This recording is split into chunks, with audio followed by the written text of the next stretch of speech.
अकबर साहब किबला खिताब फरमाएंगे बर मोहम्मद वाले मोहम्मद सलावत। नारा तकबीर, अल्लाहु अकबर, नारा रिसालत, नारा हैदरी, बर मोहम्मद वाले मोहम्मद सलावत।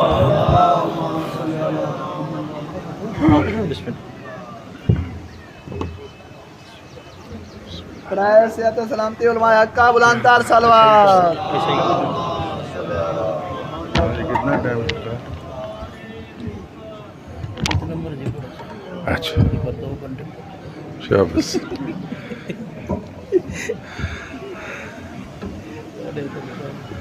पर मोहम्मद आले मोहम्मद सलावत।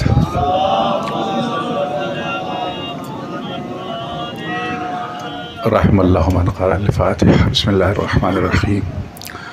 अल्हम्दुलिल्लाहि रब्बिल आलमीन अर्रहमानिर रहीम मालिकि यौमिद्दीन।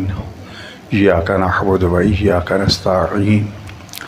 इहदिनस सिरातल मुस्तक़ीम सिरातल लज़ीना अनअमता अलैहिम गैरिल मग़ज़ूबि अलैहिम वलद्दाल्लीन। बिस्मिल्लाहिर रहमानिर रहीम। अल्लाहुम्मा कुन लिवलिय्यिका अल-हुज्जत इब्निल हसन सलवातुका अलैहि व अला आबाइहि फ़ी हाज़िहि स्साअति व फ़ी कुल्लि साअह वलिय्यन व हाफ़िज़न व क़ाइदन व नासिरन व दलीलन व ऐना हत्ता तुस्किनहु अर्ज़क़तहु व तुमत्तिअहु फ़ीहा तवीला बिरहफ़तिका व रहमतिका या अरहमर राहिमीन। सलवात पढ़ लीजिए बुलंद आवाज़ से। आऊज़ु बिल्लाहि मिनश शैतानिर रजीम। बिस्मिल्लाहिर रहमानिर रहीम।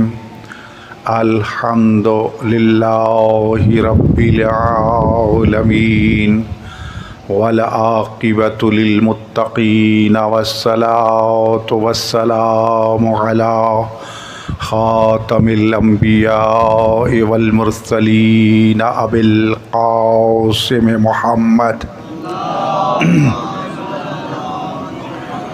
व अला आलिहि तय्यबीन अत्ताहिरीन अल मासूमीन अल मज़लूमीन अल्लज़ीना अज़हबल्लाहु अन्हुमुर रिज्सा व तहहरहुम तत्हीरा।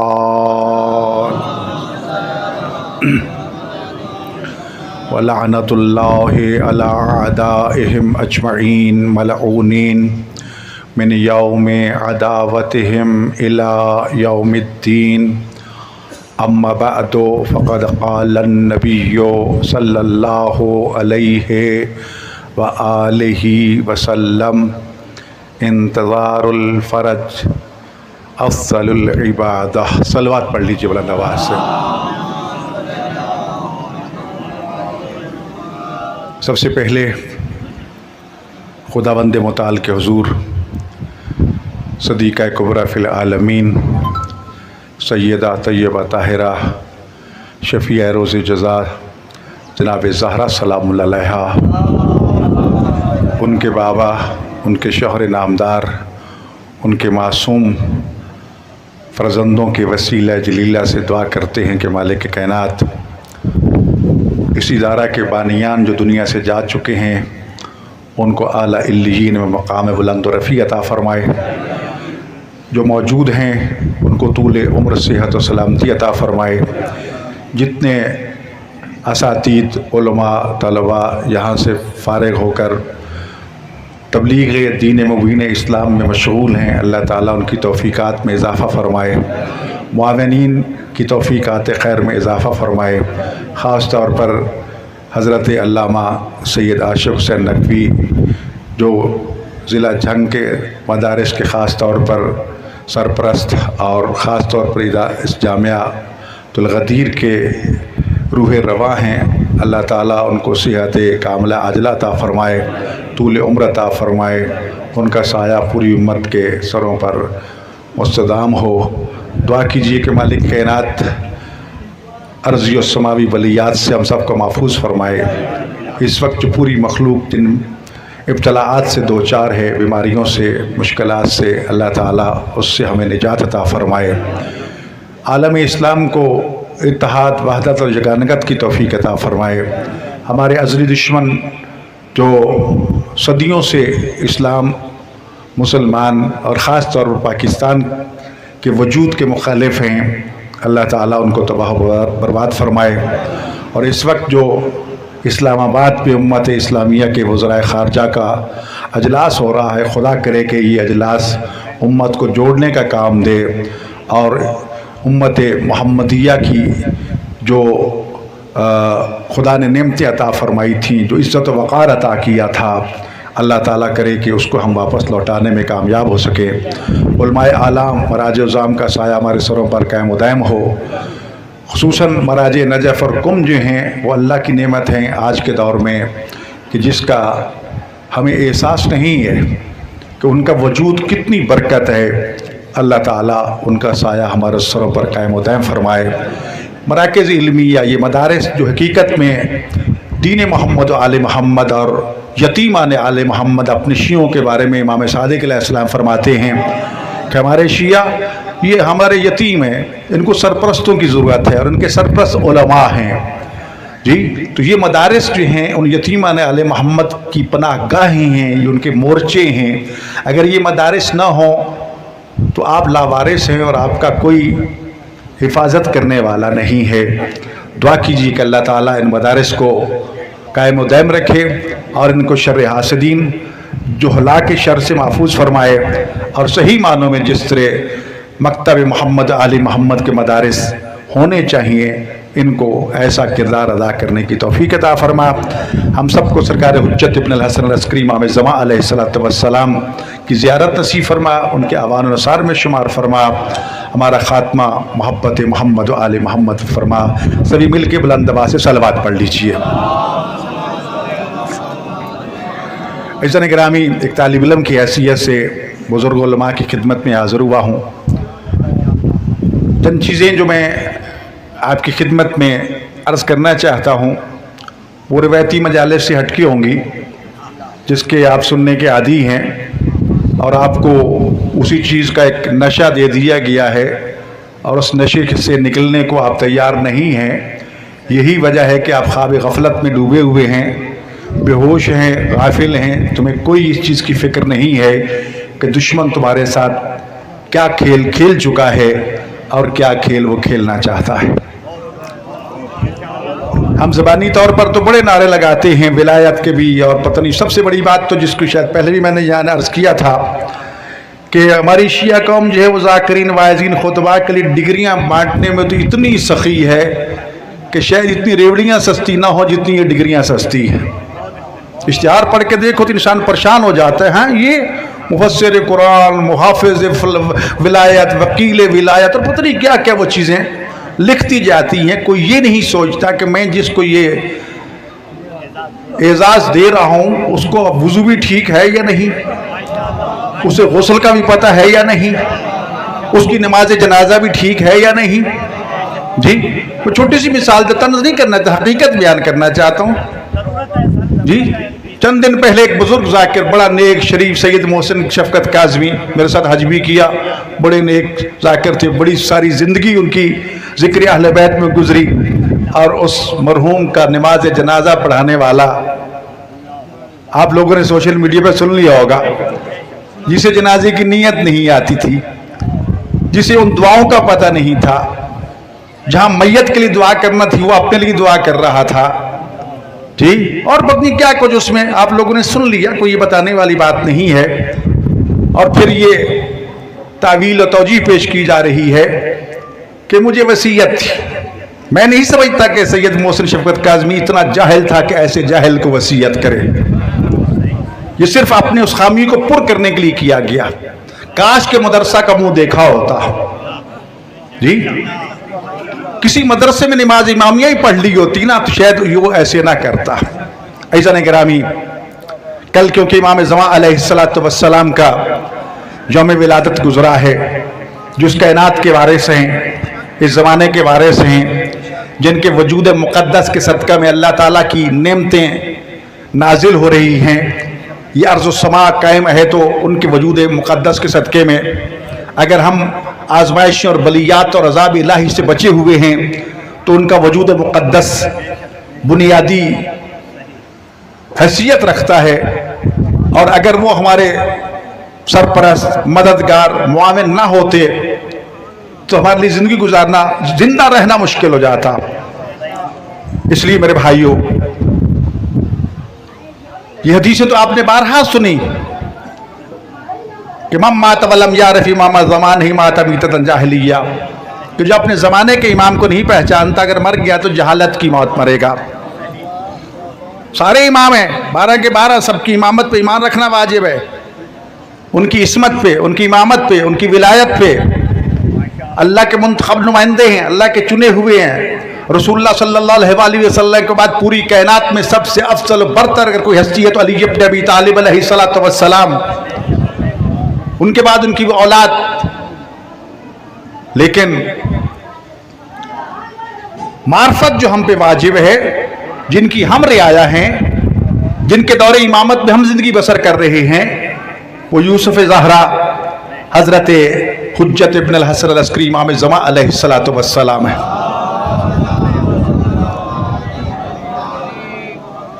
उन्हीं की इंतज़ार के हवाले से हजरत रसूल अकरम सल्लल्लाहु अलैहि वसल्लम का फरमान मैंने अर्ज़ किया है। आइमा मासूमीन अलैहिमुस्सलातु वस्सलाम से ये फरमान मुख्तलिफ अल्फाज के साथ पहुंचा है। अकरम सल्लल्लाहु अलैहि वसल्लम ने इरशाद फरमाया कि सरकार वस्सलाम के ज़हूर की इंतज़ार करना अफसल इबादत है। जी, मिसाल के तौर पर फलसफा इंतज़ार है क्या? मैं अगर अपने दोस्तों में से नेक, मुत्तकी, पारसा जितना भी हो,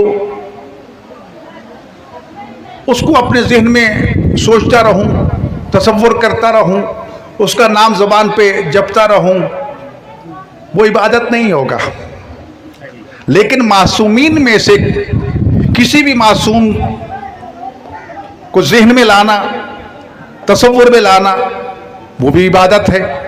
ज़ुबान पे लाना वो भी इबादत है। कागज़ कलम पे लिखना वो भी इबादत है। तो ये ऐसी हस्तियाँ हैं कि जिनका नाम सुनना भी इबादत है, बोलना भी इबादत है। तो जब हम इंतज़ार करते हैं, मिसाल के तौर पर निस्बत नहीं है लेकिन एक बात समझाने के लिए, मैं लाहौर से निकला, मैंने क़िबला साहब को फ़ोन किया कि मैं चल पड़ा हूँ। रास्ते में 2-3 दफ़ा फ़ोन आया, कहाँ पहुँचे हैं? ये फ़ोन क्या बता रहा था कि मेरी आमद की इंतज़ार हो रही है। जी, मुसलसल ये सोच रहे हैं कि कब पहुँचेंगे, कहाँ पहुँचेंगे, क्या कभी ये आप फ़ोन करते थे, कभी किसी को कहते थे, तो वजह है ना। तो गोया कि जब तक मैं पहुँच नहीं गया उस वक्त तक मैं इनके जहन में था। जी, बेअली ये जो कहा गया कि इमाम ज़मा अलैहिस्सलातु वस्सलाम के ज़हूर की इंतज़ार ये अफजल इबादत है। तो जब तक हम इमाम के ज़हूर की इंतज़ार करते रहेंगे, इमाम का तसव्वुर, इमाम की याद हमारे ज़हनों में रहेगी। जब तक ये याद रहेगी तो एक एक लम्हा हमारा इबादत शुमार होता रहेगा। जी, और यही वजह है कि आज हम दुनिया के सामने खड़े हैं, दुनिया के जालिमों, डिक्टेटरों, जाबरों के मुकाबले में अगर बेखौफ खड़े हैं तो इसलिए कि हमें यकीन है कि हमारा वारिस मौजूद है। ये बात भी मिसाल के साथ समझा दे तो 2 साथी आप चले हैं सफर पे, एक पीछे रह गया कि आगे चला गया, आगे वाले पे दुश्मन ने हमला कर दिया है। वो उस उम्मीद के साथ आखिर वक्त तक लड़ता रहेगा कि जब तक पीछे मेरा साथी आने वाला है, मेरा मददगार पहुंचने वाला है, अभी इसकी खबर ले लेता हूं। जब तक वो नहीं आ जाते उस वक्त तक तो इसको मैं उलझाता हूं ना। ठीक, और अगर पता पीछे है ही कोई नहीं तो इंसान हिम्मत हार जाता है। तो यही वजह अज़ीज़ान गिरामी हम अक़वाम आलम के जालिमों से, डिक्टेटरों से, मुस्तकबिरीन से, सुपर ताकतों से टकरा रही है। तो इसलिए कि हमें यकीन और उम्मीद है कि हमारा वारिस मौजूद है, तशरीफ लाने वाला है, जो रसूल अकरम सल्लल्लाहु अलैहि वसल्लम के फरमान के मुताबिक इस जमीन को जुल्म और जौर से पाक करके अदल और इंसाफ से भर देगा।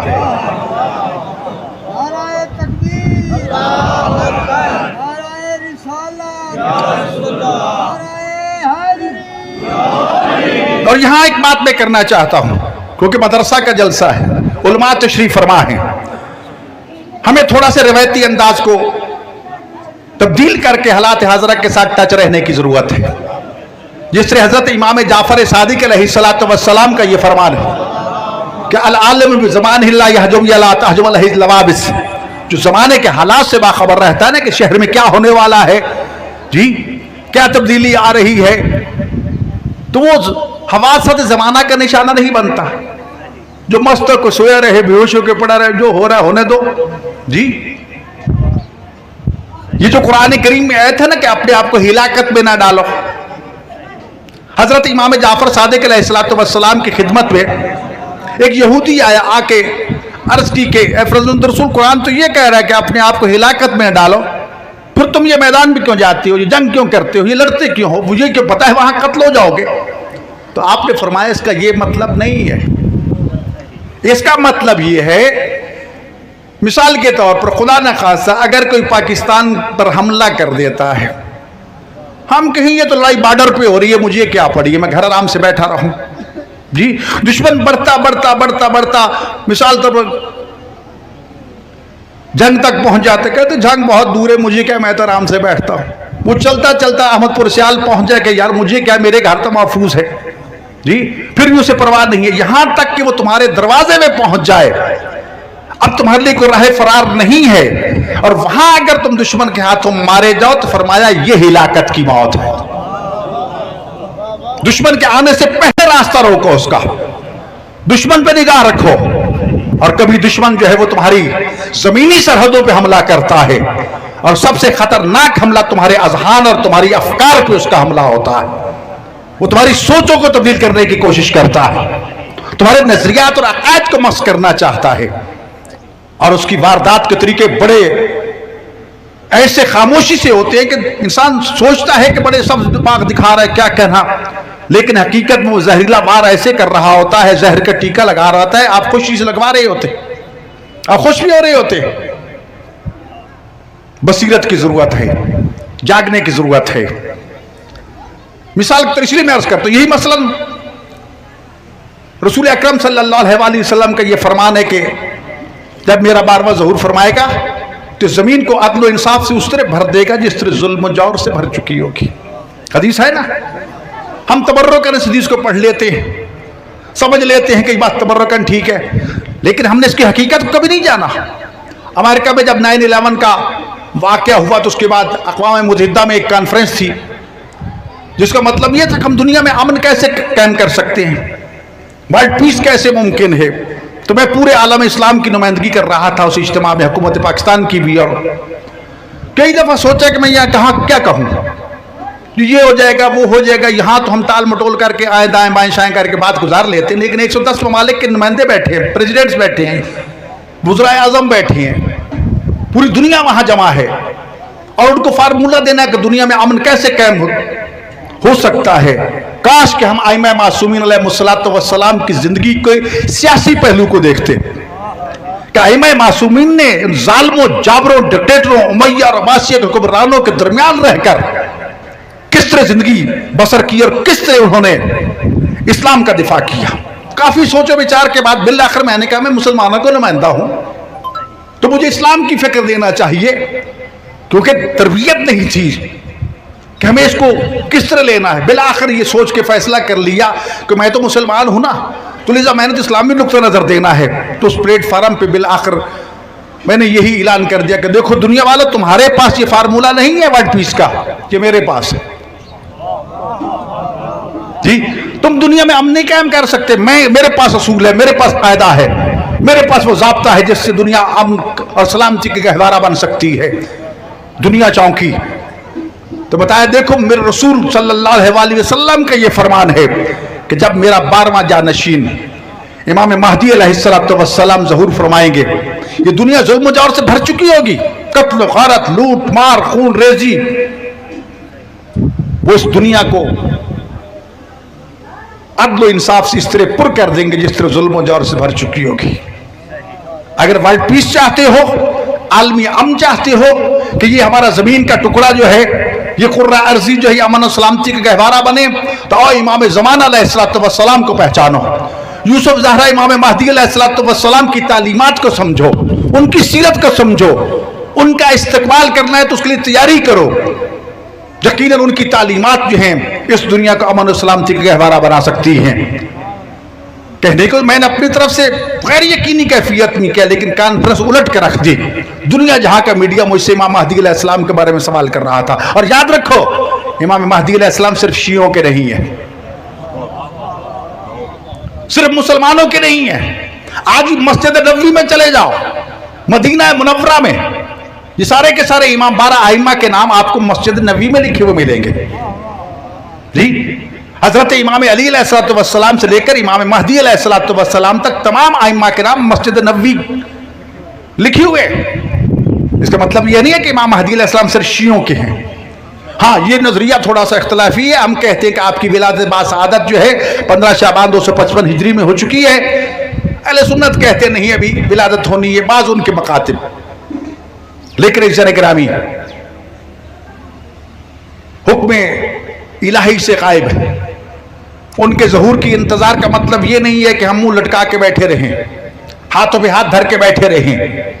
नहीं, उनके लिए वो जमीन हमवार करने की जरूरत है, वो माहौल बनाने की जरूरत है कि वो तशरीफ ले आए जी। हम ये तो कहते हैं कि हमारे यहां तशरीफ लाएं, लेकिन जरा अपने गरेबानों में हम झांकें। क्या हमारा लिबास इस काबिल है? क्या हमारा घर इस काबिल है? उसमें कहीं इमाम ज़माना का माल तो गस्बी हमारे पास मौजूद नहीं, उसमें फुकरा मसाकीन खुम्स ज़कात का माल तो गस्बी तौर पर मौजूद नहीं है, चोरी डाके रिश्वत का पैसा तो उसमें मौजूद नहीं है। अगर ऐसा माल है, ऐसा घर है, ऐसा लिबास है, तो ना उसमें नमाज हो सकती है और ना ऐसे घर का इमाम पसंद फरमाएंगे जी। पहले अपने आप को इसके लिए तैयार कीजिए। तो जो हमारे भाई ऐसा गिरामी, उसके बाद इमाम का जमाना कैसा होगा, इलामात की बात होती है। परसों मेरा टीवी पे प्रोग्राम था, उसमें मैंने यही अर्ज किया कि 2 इलाम तो सबसे बड़ी वाज़ेह हो चुकी हैं। इस वक्त यमन की जंग जो है, हुक्म है कि जब यमन में जंग शुरू हो जाए तो फिर यमन पे निगाह रखना। ये इमाम ज़माना अलैहिस्सलाम के ज़हूर की इलामतों में से एक इलामत है। दूसरा, जब शाम में खौफ और जुल्म उरूज में पहुंच जाए। इस वक्त शाम का मंजर भी हमारे सामने है। गुज़िश्ता दिनों में मैं गया था, मैंने देखे जाकर सूरत हाल, खौफ व हिरास का आलम, शदीद सर्दी, मील मील तक बिल्डिंगें नेस्तो नाबूद कर दी गई। लोगों के पास चूल्हा जलाने के लिए चीजें नहीं थी, सर्दी से ठिठर रहे थे बच्चे भी औरतें भी, बेबगान यतीम, और भूख की हालत थी। कि तो ये चीजें हमें मुतवज्जे कर रही है कि हम तैयार हैं इसके लिए कि नहीं। याद रखिए, अपने माल को पाक कीजिए, ये यही रह जाना है। रोज़े क़यामत हिसाब देना बहुत मुश्किल होगा, बहुत मुश्किल होगा, अगर थोड़ी सी सोच हमारे ज़हनों में आ जाए। और याद रखिए, जो हम कहते हैं ना कि मेरे अल्लाह मुझे इमाम ज़मान अलैहिस्सलाम के जान निसारों में से, अंसार में से, सिपाहियों में से, फौजियों में से बना दे, मांगते हैं ना दुआ जी। तो हजरत इमाम जाफर सादिक अलैहिस्सलाम इरशाद फरमाते हैं कि जो हमारे मुंतजर की इंतजार करेगा वो ऐसे है जैसे कि हाथ में तलवार लहराते हुए रसूलुल्लाह के सामने, रसूलुल्लाह के साथ मिलकर दुश्मनाने इस्लाम से जिहाद कर रहा। लिहाजा इंतजार का ये मतलब नहीं है कि हम खामोशी से बैठे रहे, नहीं। याद रखिए, उलमा और मराजी इन्हीं मदारिस से पैदा हुए। मकतब अहले बैत वो पाक व पाकीज़ा मकतब है कि जिसके उलमा की वजह से आप यहां पर इज्जत और आबरू के साथ सर उठा के चल रहे हैं। आपने चंद माह पहले देखा होगा, ईसाइयों का पोप पाल जो सबसे बड़ा उनका,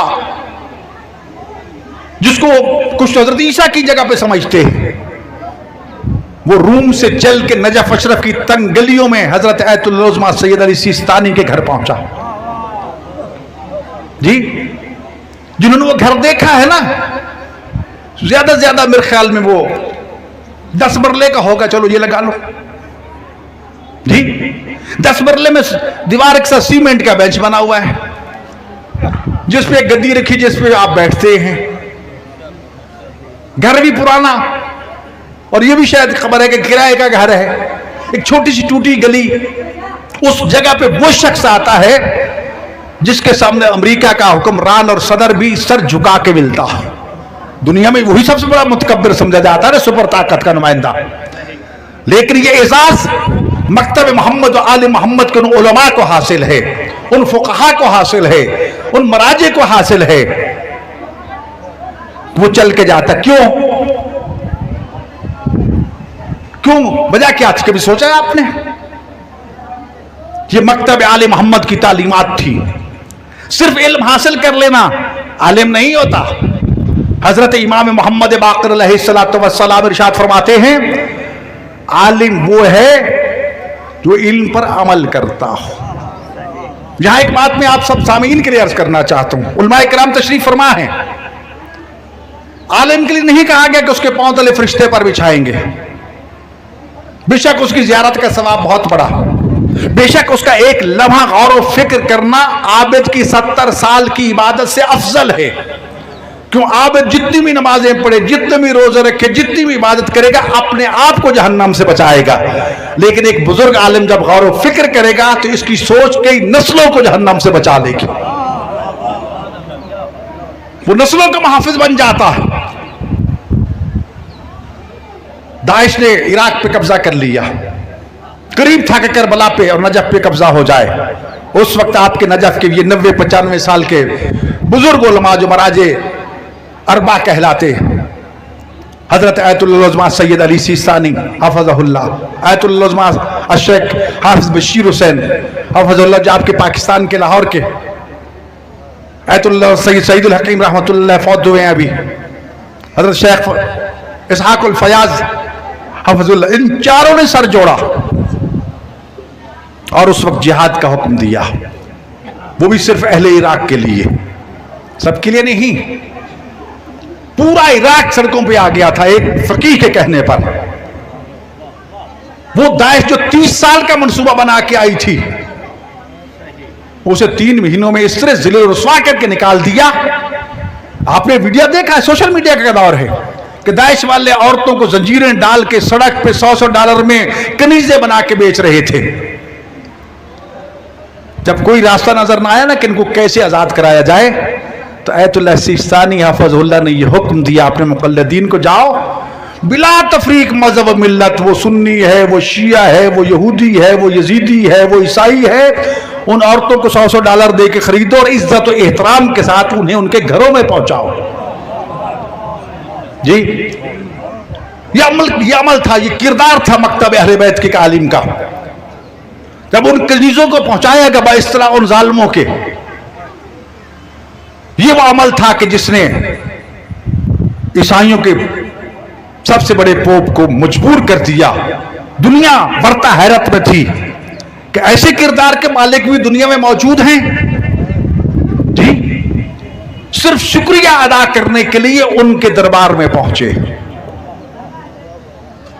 क्या आपने हम पे एहसान किया है कि ईसाई औरतों को, यहूदी औरतों को, एक यजीदी फिरका भी वहां पर, उनको ये मकतब अहले बैत की तालीमात हैं। नतीजा यह है कि दुनिया ईसाइयत का सबसे बड़ा आलिम, जिसके सामने अमेरिका जैसे मुल्क का प्रेसिडेंट भी झुकता हुआ नजर आता है, उसके कदमों में जरा तस्वीर पढ़ के देखो, तस्वीर के चेहरे पढ़ के देखो, तो इज़ान इकरामी ये किरदार है मकतब मोहम्मद आले मोहम्मद का, उनकी सीरत का।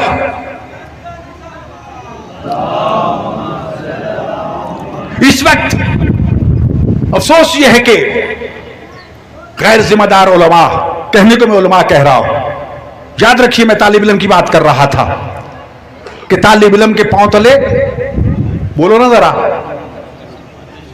बेशक नारा न लगाना, लेकिन ये तो ईद करो ना, फरिश्ते पर बिछाते हैं। जी,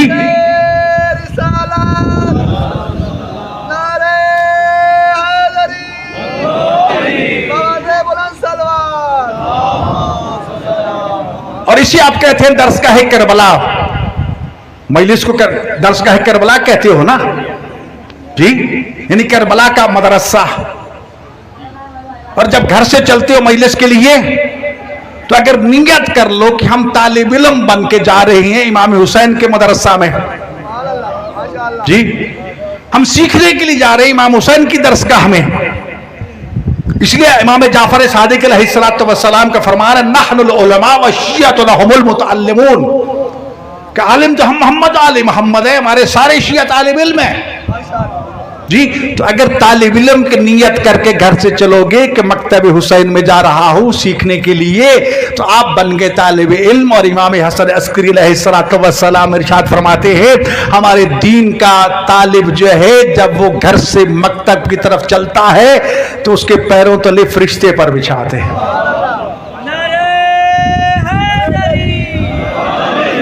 और जब वो मकतब में पहुंचता है तो रास्ते से पड़ने वाली गर्द जो उसके जूतों में पड़ती है, उस गर्द के सदके में अल्लाह सबसे पहले उसके मां बाप के गुनाह माफ कर देता है। जो है मेरे भाइयों, इतराजात करिए, मर्जे कहां से बन गया, मर्जा कहां से बन गया, ये फलां क्या हो गया, ये फकीह कहां से? भाई आइमा मासूमीन ने इरशाद फरमाया है, इमाम ज़मान अलैहिस्सलातु वस्सलाम का फरमान है कि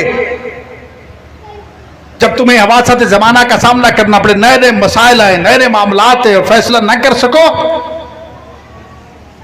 तो हमारे फरामीन के जो रावी हैं उनकी तरफ फर्ज रुजू करो, और जिसकी तरफ रुजू किया जाता है वो मर्जा होता है जी। ये इस हदीस से उनको मर्जा कहा जाता है। और मर्जा की जब मराजे कहा जाता है, कहते ये लफ्ज कहां से निकाल लिया जी? फकीह की बात आ गई, वली फकीह। तो इमाम हसन अस्करी अलैहिस्सलातु वस्सलाम का फरमान, अम्मल फुक़हा, फुक़हा लफ्ज़ कह के इस्तेमाल किया। और फुक़हा की एक फ़कीह की छोटी सी तारीफ आपके सामने रख दूं, आप समझ जाएंगे। फ़कीह कहते किसे हैं? करबला चलिए, ज़ायरीन तशरीफ़ फरमा हैं, सभी करबला में पहुंचे होंगे। हरम इमाम हुसैन अलैहिस्सलातु वस्सलाम में कदम रखने से पहले आपकी बाएं जानिब हज़रत हबीब इब्न मज़ाहिर की ज़रिए मुक़द्दस है, निकलते वक्त आपके दाएं हाथ में मुजरिया आती है, जाती हुई भी आपकी नजर पड़ती है, आते हुए भी आपकी नजर पड़ती है। और यही वजह है कि हबीब बिन मज़ाहिर से किसी ने ख्वाब में देखा और सवाल किया कि हबीब, तुम तो हजरत इमाम हुसैन के बचपन के साथी थे, तुम कबीला बनी असद के सरदार थे, दुनिया में तुम्हारी एक आवाज पे बैक वक्त 20,000 तलवारें नियाम से निकलती थी, तुझे ज़ैनब व कुलसूम अलैहिमुस्सलातु वस्सलाम ने भाई कह के पुकारा था, तुझे फरजंदे ज़हरा के कदमों पे जान निशावर करने की सआदत हासिल हुई थी, ये तो जिंदगी में। और इमाम हुसैन अलैहिस्सलाम ने तेरे बारे में फरमाया था कि तू फकीह है, और मरने के बाद तुझे यह सआदत मिली कि जो ज़ायर इमाम हुसैन अलैहिस्सलातु वस्सलाम की ज़ियारत के लिए जाता है, पहले तेरी ज़ियारत करता है, फिर हुसैन की ज़ियारत करता है, हुसैन की ज़ियारत करके आके फिर तेरी ज़ियारत करता है। हुसैन की एक ज़ियारत होती, तेरी 2 ज़ियारतें होती हैं। इतना मकाम मिलने के बावजूद अब भी बताओ तेरे दिल में कोई हसरत बाकी है? तो जवाब देते हाँ, एक हसरत दिल में रह गई, तेरे मौला की जिंदगी में उनके कदमों पे शहीद हो गया था, जान निशावर कर दी थी, काश मुझे जिंदगी मिल जाती तो मैं फरजंदे ज़हरा की सफ़े अज़ा बिछा के हुसैन की मजलिस किया करता। उसको इमाम हुसैन अलैहिस्सलाम ने फरमाया ये फकीह है। हबीब इब्न मज़ाहिर, उनकी कब्र पे लिखा हुआ है, ऊपर चादर डलिए, जाके पढ़ लीजिए। माली सिफ्तैन के हवाले से किताब का हवाला भी दिया गया कि ये फकीह है। और फिर साथ ये रखा गया था कि ये फकीह जो है हर रात नमाज की हालत में पूरा कुरान खत्म किया करते थे। तो जो है मेरे भाइयों, पूरी रात में कुरान खत्म किया करते थे। तो बात यह है कि आज ये फक़हा या फ़क़ीह जिन्हें हम कहते हैं, तो इमाम जाफ़र सादिक़ अलैहिस्सलातु वस्सलाम का फरमान अल उलमा हुक्कामुन अलन नास। सुनो, हमारे दीन के आलिम जो है वो लोगों पर हुक्मरान है। और हकीकत यह है, मैंने देखा दुनिया जहां के वुज़रा को, सुदूर को, प्रेसिडेंट्स को, वुज़राए आज़म को, बड़े बड़े हुक्मरानों को, दुनिया आलम के कितने मुल्कों में गया, कितने प्रेसिडेंट से मीट के हुई, लेकिन जो कुछ एक तालिब इल्म के पास है ना, इस मकतब अहले बैत के तालिब इल्म के पास, खास वो तालिब इल्म हो, वो किसी दुनियादार के पास नहीं है। वो मोहताज हैं कि उलमा की तरफ रुजू करें। इनको मामूली ना लिया करो। इनकी वजह से ये दीन के मोर्चे हैं, ये मरकज हैं, ये पनागाहें हैं। इनसे जब कट जाओगे, दुश्मन यही चाहता है इनसे कट जाओ। उलमा के खिलाफ बाजारी ज़बानें इस्तेमाल की जाती, मदारस के बारे में क्या कुछ कहा जाता है, और कहने वाले वो होते हैं कि जिनको वुजू नहीं आता, गुस्ल नहीं आता। जी खुदारा मोहम्मद आली मोहम्मद अलैहिस्सलाम कसीदे पढ़ने वाले, नुहे पढ़ने वाले, सलाम पढ़ने वाले, नाते पढ़ने वालों के मुखालिफ नहीं है, बल्कि हजरत इमाम ज़ैनुल आबिदीन अलैहिस्सलाम ने तो वाक़या करबला के बाद खुसूसी तौर पर हुक्म दिया था। इमाम रिज़ा अलैहिस्सलाम का फरमान भी मौजूद है। शुरा को यह कहा कि अगर कोई शेर कहना चाहते हो तो हमारे जद्दे मजलूम हुसैन के बारे में शेर कहो। इमाम हुसैन अलैहिस्सलाम, इमाम सज्जाद अलैहिस्सलाम तो बाकायदा उनके इनामात से नवाजा करते थे। फरजों का वाक़या आपके सामने है कि जब हज के लिए या उम्रे के लिए आप तशरीफ लेके गए मक्का मुकरमा, हिशाम इब्न अब्दुल मलिक जो बैठा एक जगह पे देख रहा है, इंतजार कर रहा है कि मुझे मौका मिले और जाकर हजर असवद को बोसा दूं। फरजों को उनका दरबारी शायर था। इतने में क्या देखते, ज़ईफ़ नहीफ कमजोर नातवा शख्सियत इमाम ज़ैनुल आबिदीन अलैहिस्सलाम मस्जिद अल हराम में कदम रखती है, हजर असवद तक खुद ब खुद रास्ता बन जाता है। तो अहले आरफाना से काम लेता है, कहता है कि ये कौन है? तो फरज़ फिल बदी एक लंबा चौड़ा कसीदा पढ़ दिया कि तू इसको जान या ना जान, इसको मक्का जानता है, इसको मदीना जानता है, इसको काबा जानता है, इसको हजरत असवद जानता है, इसको सफा मरवा जानता है, मकाम इब्राहिम जानता है, तू पहचान या ना पहचान। एक लंबा कसीदा कह दिया। उसी जुर्म में उसको सजा दे दी कि जेल में डाल दिया गया, लेकिन ये लावारिस नहीं था। इमाम सज्जाद अलैहिस्सलाम ने इनाम इकराम भेजे, उसने वापस कर दी। मौला ये तो दिल की आवाज थी, वहां तो रोटी के लिए ये सब कुछ कर रहा हो। फरमाया जो हम दे देते हैं वापस नहीं लेते। चेक बढ़ा के और भेज दिया। उतना इमाम जनाब मोहम्मद हनफिया ने भेज दिया। रिवायत में कि जब तक फरजदुक जिंदा रहे, इधर इमाम का दिया हुआ आखिरी दिनार खत्म हुआ, उधर दुनिया से चल बसे। क्योंकि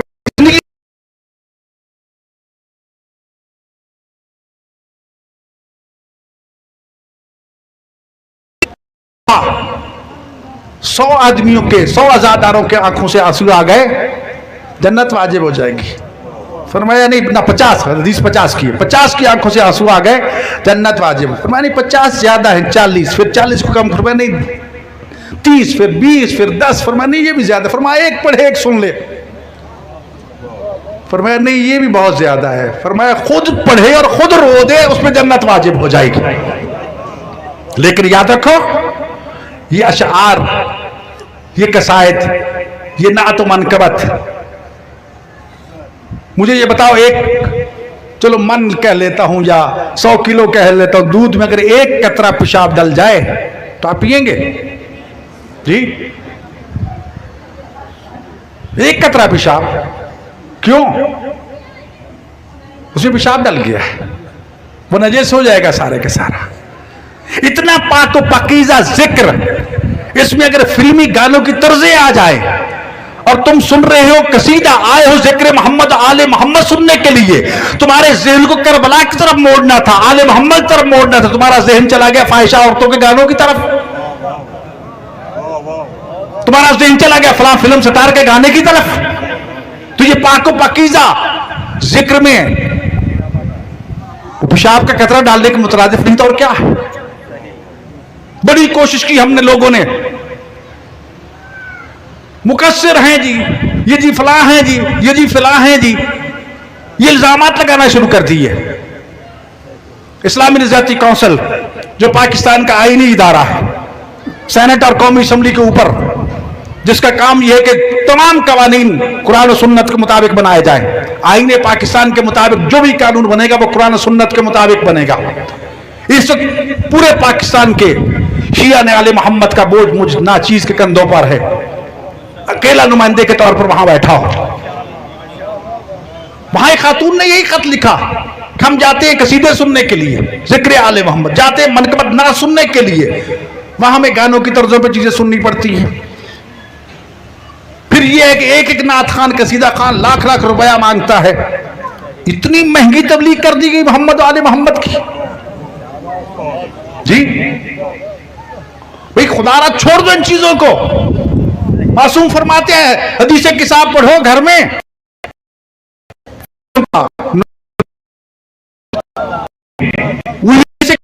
दे रही है ना, जहां हदीस किसा यानी पंचतन पाक का तज़किरा होता है वहां फरिश्ते नाज़िल हो जाते हैं। मैं तो कहा करता हूं कि मोहम्मद आले मोहम्मद के गुलामों तुम्हारे लिए फरिश्तों को घर में बुलाना या जहां भी चाहो बुलाना बड़ा आसान है। इधर हदीस किताब पढ़ना शुरू करो तो रहमत के फरिश्ते आ जाएंगे और वो फरिश्ते बेकार नहीं बैठेंगे, चारों तरफ घेर के बैठ जाएंगे। माशाअल्लाह माशाअल्लाह। सिर्फ घेरा डाल के नहीं बैठेंगे बल्कि वस्तगफरत लहुम, जो वहां बैठे ना एक एक का नाम लेके कहेंगे मेरे अल्लाह इसको भी माफ कर दे, इसको भी माफ कर दे, उसको भी माफ कर दे, उसको भी माफ कर दे। तो झमर भाइयों इला तफर्रक, यहां तक के ये सारे के सारे अपने अपने घरों में चले जाएं। जी ये हदीस के साथ तुम्हें कह रही है, मैं अपनी तरफ से तो नहीं अर्ज कर रहा हूं, बात तशरीफ फरमाए पढ़ लीजिए हदीस किस्सा। और याद रखो हदीस किस्सा को भी एक एक लफ्ज पे गौर व फिक्र करके पढ़ा करो, रवायती अंदाज में रट्टा लगा के ना पढ़ लो नहीं, उसके एक एक जुमले पे गौर व फिक्र करो। ये हदीस कुदसी है, इसमें हदीस नबवी है, इसमें हदीस अमीरुल मोमिनीन अली इब्न अबी तालिब है, इसमें हदीस फातिमा ज़हरा सलामुल्लाह अलैहा है, हदीस हसन मुज्तबा है, हदीस हुसैन सय्यद शुहदा है, जिब्राइल का कलाम है, मलाइका का कलाम है। तवज्जो है मेरे भाइयों, इतने उलूम का उलूम मोहम्मद आले मोहम्मद का वो अजीम खजाना है ये कि जिसके एक एक जुमले में एक एक लफ्ज में हमारे लिए अकीदे का सबक भी मौजूद है, नजरिए का सबक भी मौजूद है और अमल का पैगाम भी मौजूद है। सिर्फ ये रस्म नहीं है, इसमें बहुत पैगाम है। अगर गौर फिक्र करो एक एक जुमले का, इस तरह ज़ियारत वारिसा उसमें रिवायत पे मत गुजर जाओ। सोचो कि आदम अलैहिस्सलाम के हुसैन वारिस हैं, नूह अलैहिस्सलाम के हुसैन वारिस हैं, मूसा के हुसैन वारिस हैं, ईसा के हुसैन वारिस हैं, मोहम्मद मुस्तफ़ा सल्लल्लाहु अलैहि वसल्लम के हुसैन वारिस हैं, अली मुर्जा के हुसैन वारिस हैं, फातिमा ज़हरा के हुसैन वारिस। पढ़ते हो ना ये ज़ियारत वारिसा, जरा तवज्जो करो। हुसैन को आदम से क्या मीरास मिली? वारिस होगा, किस चीज का वारिस होगा ना जी, वो मीरास क्या है? आदम ने क्या छोड़ा था? मैं इशारा कर देता हूं, सोचो फिक्र के लिए, घर जाके सोच लेना।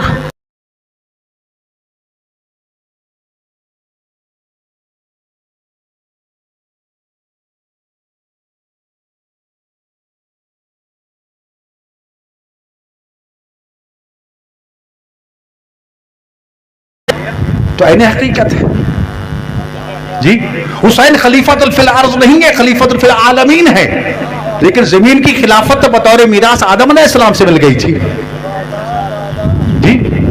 अगर आदम अलैहिस्सलाम के सामने फरिश्ते झुकते हैं तो हुसैन अगर वाकई वारिस आदम है तो हुसैन के दरवाजे भी फरिश्ते झुकते हुए नजर आना चाहिए।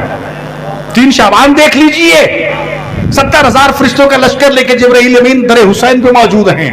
और रोज़े करबला देख लीजिए, आशूर के दिन जब हुसैन यका तनहा रह जाते हैं, हजरत इमाम जाफर सादिक अलैहिस्सलातु वस्सलाम से ये रिवायत है कि वो फरिश्ते जिनका काम अजाब नाजिल करना था, अल्लाह से पूछे बगैर अजाब नाजिल करने की तैयारियां शुरू कर देते हैं। परवरदिगार ने पूछा फरिश्ते ये कैसी तैयारियां? अर्ज करते परवरदिगार आदम से लेकर आज तक कौमों ने बड़ी बड़ी नाफरमानी की, बड़े बड़े जुल्म देखे, तेरा एक इशारा होता था हम मलिया मेट कर देते थे, लेकिन जितना जुल्म आज हम देख रहे हैं इतना पूरी तारीख इंसानियत में जुल्म नहीं हुआ। लिहाजा हमें यकीन हो गया कि आप हमें हुक्म देने वाले हैं कि अजाब नाजिल करें, लिहाजा हमने अजाब की तैयारियां शुरू कर दी। फरमाया फरिश्तों मैं तुम्हें इजाजत नहीं देता, करबला में चले जाओ, फरजंद ज़हरा से पूछ लो, अगर हुसैन इजाजत दे देना बेशक अजाब नाजिल कर देना। ये 5,000 फरिश्ता या 3,000 या 5,000 की ज्यादा रिवायत है, करबला में फरजंद ज़हरा के सामने मुसल्ला होके खड़ा, सलाम किया, ज़हरा के लख्त जिगर इजाजत दो इन यजीदियों पे अजाब नाजिल कर दो। जवाब क्या देते हैं? फरिश्तों तुमने मुझे नहीं पहचाना, मैं रहमतुल्लिल आलमीन का नवासा हूँ, जिसमें ताइफ वालों ने पत्थर मार मार के लहूलुहान कर दिया था। जिब्राइल अमीन नाज़िल हुए कि या रसूलल्लाह इजाजत दीजिए ताइफ के पहाड़ को उठा के इन ताइफ वालों को पीस के रख दूं। तो जवाब ये दिया था, मेरे रब से कह दे अगर अजाब ही नाजिल करना था तो मुझे रहमतुल्लिल आलमीन को बना के भेजा। नहीं नहीं, मैं तुम्हें इजाजत नहीं दे सकता कि अपने नाना की उम्मत पे तुम्हारे हाथों अजाब नाजिल कराओ। फरिश्ते कहते हैं कि हम रुक गए, लेकिन हुसैन शहीद हो गए।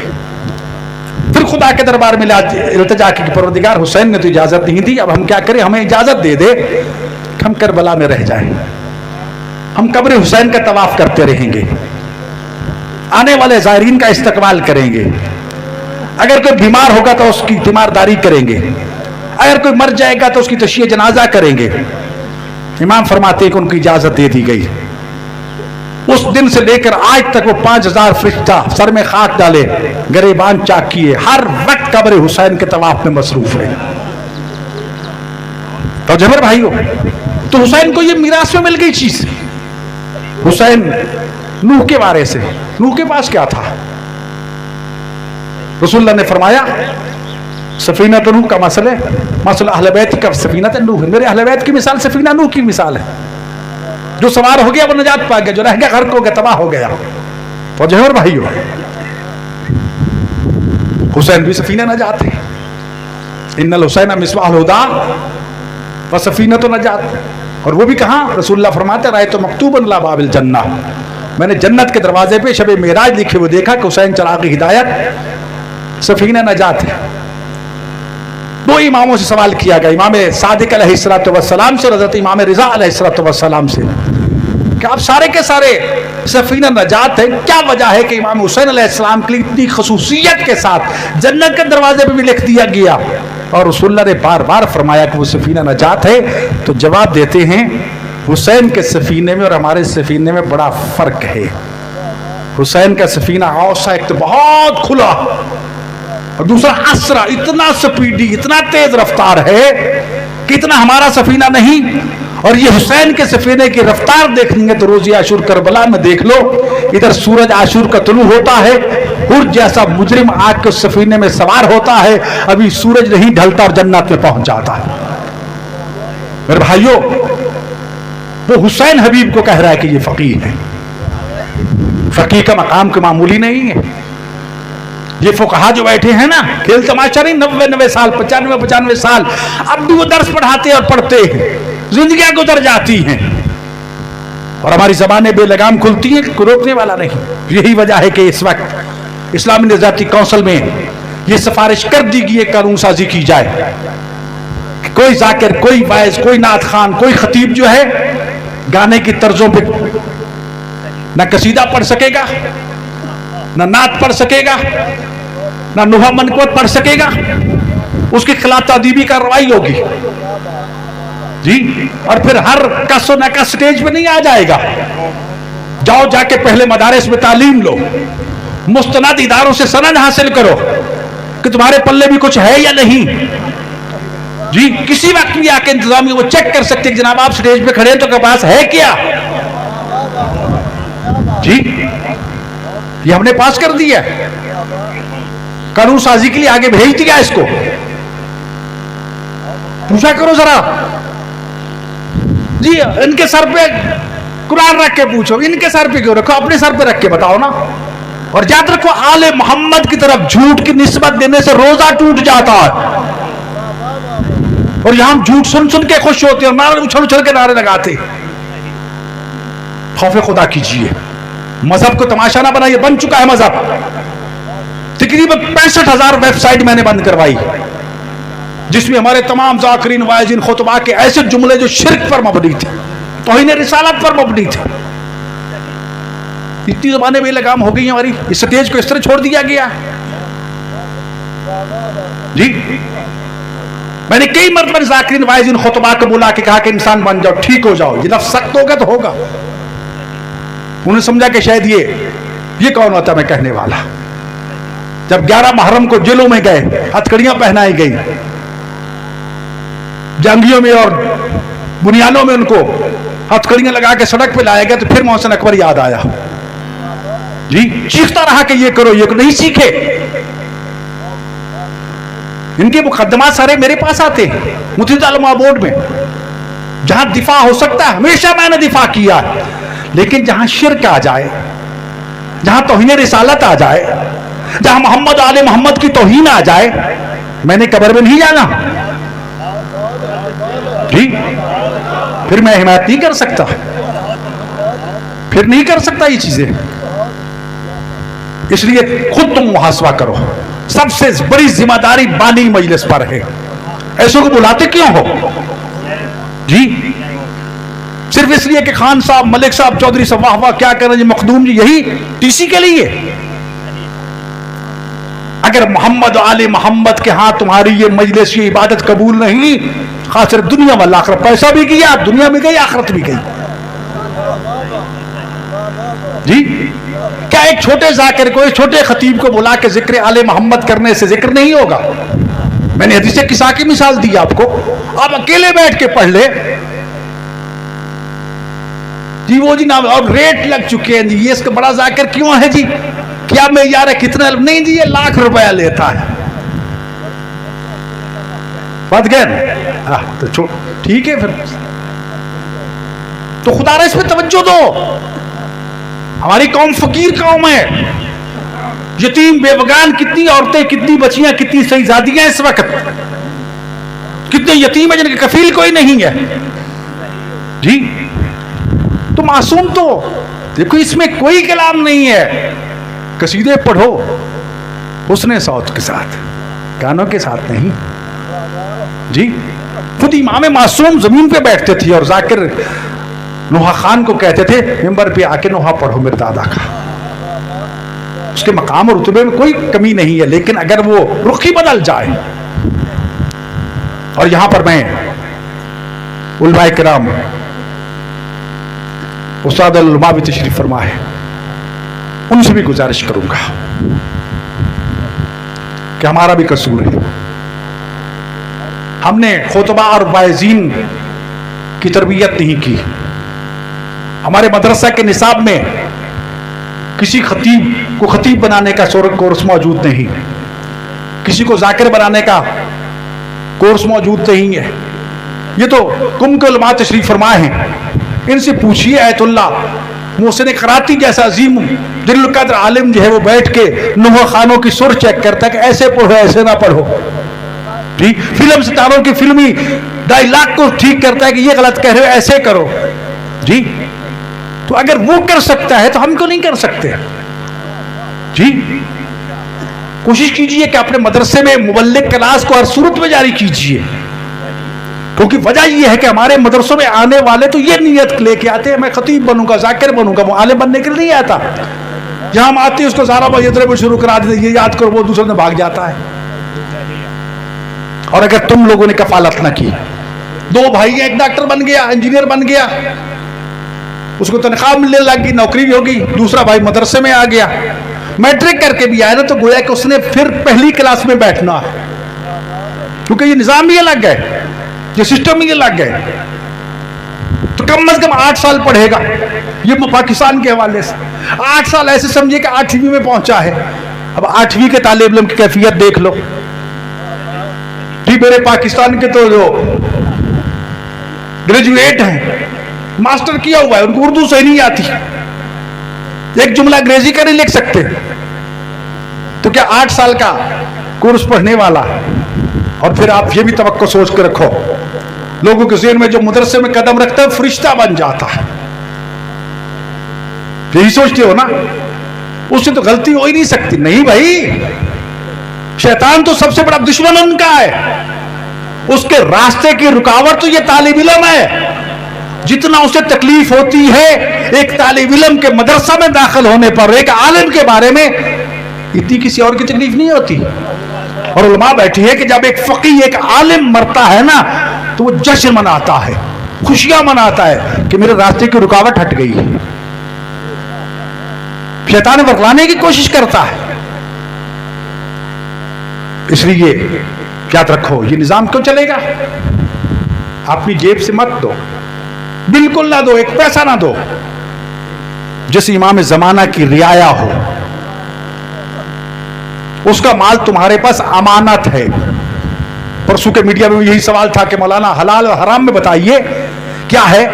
तो कुछ चीजें हराम तो हुर्रिमत अलैकुमुल मैततु वद्दम वलहमुल खंजीर, कुरान ने बता दिया खंजीर हराम है, मुर्दार हराम है, खून हराम है, फला फला फला, ये एक लिस्ट तो बता दी। एक लिस्ट ये भी है कि मैंने सुबह से लेकर शाम तक टोकरी उठाई, मजदूरी की जी, शाम को मुझे 100 रुपया मजदूरी मिल गई, उसमें से 20 रुपए खुम्स है। अगर मैं दबा के जेब में बैठ जाऊं तो मैंने सारे दिन का रिस्क हराम कर लिया। वो 20 रुपए तुम्हारे नहीं है जी, कुछ छीन के ले ले, वो गस्बी होता नहीं। ये कमजोर आदमी बेचारा सैयद भूख से मर रहा है, उसके 10 रुपए उसके 10 रुपए इमाम का माल है जी। हम इमाम के माल भी चौधराहट करते हैं। माले सदात पे भी हम माल इमाम देकर मदरसा बना लिया, जो मैंने ये बनाया, तुमने थोड़ा बनाया, माल इमाम दिया, तेरे बाप का माल तो नहीं था ठीक। तुम समझते हो कि हमने मदरसे वालों को 1000 रुपया दे दिया, माल इमाम तो बड़ा तीर मारा है। नहीं, शुक्र करो, इनके हाथ चूमो कि तुमने अपनी गर्दन का बोझ उतार के इनके गले में डाल दिया है। तुम तो मुतमिन के घर चले गए, आगे इन्होंने जवाब देना है कि ये पैसा माले सदात कहां खर्च करना है, माले इमाम कहां खर्च करना है, ज़कात कहां खर्च करनी है। सदकात के एक एक कैटेगरीज है। ज़कात सैयद नहीं खा सकता, माले सदात गैर सैयद नहीं खा सकता, है ना ऐसे ही। तो ये फर्क रखना, ये तफरीक रखना, ये हिसाब व किताब रखना और वाकई मुस्तहिक तक पहुंचाना, ये छोटा मामला है। तुम्हें एहसान नहीं जितलाना, जिनके पांव आके चूमने चाहिए कि तुमने हमारा बोझ उठा लिया। और फिर याद रखो, अगर इसी मकतब फिक्र के इसी माले इमाम से मुझ जैसा कि तालिब इल्म अगर यहां तक पहुंचा थी इन्हीं मदारिस से, ये खुम्स ज़कात खा के हम पढ़े, मेरे कोई इसमें शर्मार नहीं है जी। मैं तो कहा करता हूं जिंदगी भर हमने इमाम का माल खाया। जाकिर खतीबों से कहते हैं इमाम हुसैन का तुमने जिंदगी भर माल खा खा के तुम्हारे दांत घिस गए, और जब हुसैन के हक के दिफा की बात आती है तो मौत आ जाती है हमें जी। हुसैन का जिक्र करने के लिए लाखों रुपए डिमांड करते हैं जी। जो कुछ मिला इमाम का माल है ना, इमाम हुसैन का माल है ना, तुम्हारे बाप का तो नहीं है ना। और जितनी इज्जत दर हुसैन पे मिलती है, हुसैन तो बड़ा करीम है, उसके दरवाजे पे कोई भी आके झुक जाए, उसकी कौम हसन उससे कितना ही पस्त क्यों ना हो, खुलूस निय्या से आके झुक जाए, वो करीम इतनी इज्जत देते हैं कि बड़े बड़े नवाब शहनशाह उनके जूते उठाए फिरते हैं। ये हुसैन और आले मोहम्मद की दी हुई इज्जत है। आज अगर मैं एक तालिब इल्म पूरे पाकिस्तान के 8 करोड़ शियों की नुमाइंदगी कर रहा हूं, अक़वाम आलम में जाकर मुख्तलिफ दुनिया के सरबराहों में, अक़वाम मुत्तहिदा में मज़हब मोहम्मद आले मोहम्मद की नुमाइंदगी कर रहा हूं। कल मेरी ऑस्ट्रेलिया के वज़ीर ख़ारजा से मीटिंग, अभी रात मैंने पहुंचना है, OIC की कॉन्फ्रेंस हो रही, वहां के कितने वज़राए ख़ारजा से मीटिंग है मेरी, मकतब अहले बैत की मैंने नुमाइंदगी करनी है ना, पाकिस्तान की शियों के मसाइल मुश्किलात को डिस्कस करना है ना जी। वहां मुझे कोई पैसे नहीं मिलेंगे, वहां की वाह नहीं मिलेगी, एक शरीफ जिम्मेदारी ना जाऊं तो मुझे कोई नहीं पूछेगा, लेकिन एक जिम्मेदारी है, मुझे एहसास है। तो इसलिए मेरे भाइयों खौफ खुदा करो, इन मदारिस को संभालो, ये मोर्चे हैं, ये मराकिज हैं। हम कहते हैं ईरान में ये हो गया वो हो गया, ईरान में तो लाइन में खड़े होते हैं खुम्स ज़कात देने वाले कि कब मेरी बारी आएगी कि मैं खुम्स ज़कात दूं जी। यहां बेचारे मौलवी कापियां उठा के तुम्हारे दरवाजे में मिन्नते कर रहे होते, जलील हो रहे थे, 10 दफा आप उनकी तौहीन करते हैं जी। मुंह मोड़ ले तो मौलवी फिर मुंह उठा के आ गया, और जालिमो तुम्हारा बोझ हल्का करने के लिए आया। खुद सोचो, तुम्हें खुद पहुंचाना है बोझ, तुम्हारा जिम्मेदारी, तुम्हारी खुम्स हिसाब का हिसाब क़यामत तुमने देना, उसने तो नहीं देना ना। तो इसलिए खौफ खुदा करो, और फिर याद रखो थोड़े ज्यादा के चक्कर में मत पड़ो। अमीरुल मोमिनीन अलैहिस्सलातु वस्सलाम का फरमान है, एताल कलील अक़ल्ल मिन हिरमान है, थोड़ा देने से शर्म महसूस करना ना देने से भी कम है। और ये वाक़या तो आपने सुना होगा, ज़ाहिर तशरीफ फरमा है, निशापुर गए होंगे, वहां पर एक बीबी है जिसका नाम शतीता बीबी है, उनका मज़ार है, निशापुर की रहने वाली नेक पाकीज़ा इबादत गुजार खातून थी, एक वफद चला हज के लिए। निशापुर के बड़े बड़े अमीरों ने, कबीरों ने, ताजरों ने सोचा कि ये वफद जा रहा है मदीना मुनव्वरा, तो क्यों ना हम खुम्स इमाम सादिक अलैहिस्सलाम की खिदमत में भेज दें जी। किसी ने 1,00,000 दिनार दिया, किसी ने 2 लाख, किसी ने 10 लाख, किसी ने कुछ। वो लिस्ट बनती गई। जब वो सारा माल जमा हो चुका ना, तो शतीता बीबी दौड़ती आई कि हुजूर ये मेरा भी थोड़ा सा माल इमाम की खिदमत में पहुंचा देना। और ये 1 दिनार है खुम्स का और 1 गज कपड़ा है। कितना?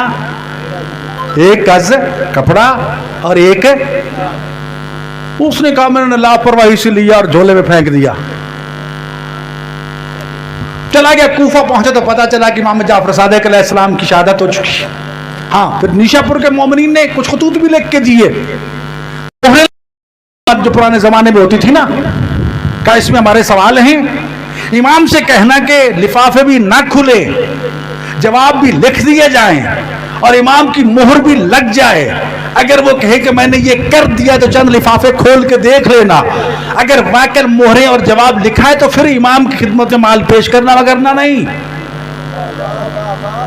कहते निशा कूफा में पता चला कि इमाम सादिक अलैहिस्सलाम शहीद हो गए। हजरत अबू हमजा सिमाली ने कहा कि जाओ वहां पर, ये जमीन, ये कायनात वजूद हुज्जत खुदा से खाली नहीं हो सकती। कोई ना कोई इमाम, कोई ना कोई नुमाइंदा खुदा मौजूद होगा। यकीनन इमाम मूसा काज़िम अलैहिस्सलाम होंगे। वफद मदीना पहुंचा, एक दरवाजे पे गया कि ये नायब इमाम है। वहां पहरा, चौकीदार, गनमैन, पुलिस का ये तो नहीं हो सकता। उधर धक्के खाए, उधर धक्के खाए। किसी ने बताया मोहल्ला बनी हाशिम में भी एक बैठे हैं। गए, दरवाजे पे कोई पहरेदार नहीं है, कोई कुंडा दरवाजा नहीं है। जो ही दरवाजे पे पहुंचे तो अंदर से इमाम मूसा काज़िम अलैहिस्सलाम फरमाया, ए फलां बिन फलां, क्या मोमिनीन ने निशापुर के माले इमाम लेकर, अमानते लेकर पहुंच गए हो? कहते हैं कि जो मेरा नाम भी जानते हैं, मेरा काम भी जानते हैं, मैं क्या लाया वो भी जानते हैं, यकीनन ही इमाम होंगे। इमाम खिदमत में पहुंचे तो इमाम ने फरमाया कि हमने मोमिन निशापुर के खतूत के जवाब लिख दिए हैं और मोहरें लगा दी। हैरान हो गया, कहने लगा इमाम को ये भी पता है। गया वापस होटल में जाके 2-3-4 लिफाफे खोले, जवाब भी लिखा है, मोहरें भी लगी हुई हैं। माले इमाम उठाया तो जब चाहता हूं, माले इमाम उठा के ले आया इमाम की खिदमत में। मौला ये फलां की तरफ से, फरमाया हमने ये कबूल कर लिया। मौला ये फलां की तरफ, फरमाया नहीं ये मैं कबूल नहीं है। इमाम तुम्हारे माले इमाम का मोहताज नहीं, शुक्र करो वो कबूल कर ले, वो कायनात के मालिक है। वो कहता है मैं पेश करता रहा, कुछ कबूल फरमाते, कुछ रद्द करते, कुछ कबूल कराते। जब सारा मैं दे चुका ना तो मैं भूल गया उस शतीता बीबी का माले इमाम देना। तो आप फरमाती हैं कि हमारी कनीज ने भी तुम्हें आते वक्त एक अमानत दी थी। कहते मैं चौंक गया है, इमाम को ये भी पता है। मैंने माजरत की, कहा मौला ये 1 दिनार और 1 गज कपड़ा। कहा ये देना था कि इमाम ने फौरन 19 दिनार उठाए और कहा कि ये 19 दिनार अपने पास रख लो। अपना कफन उठाया, कहा ये भी साथ रख लो। जब तुम वापस निशा पर पहुंचोगे ना तो हमारी कनीज को हमारा सलाम भी पहुंचाना और कहना कि तुम्हारे पहुंचने के बाद वो 19 दिन जिंदा रहेगी।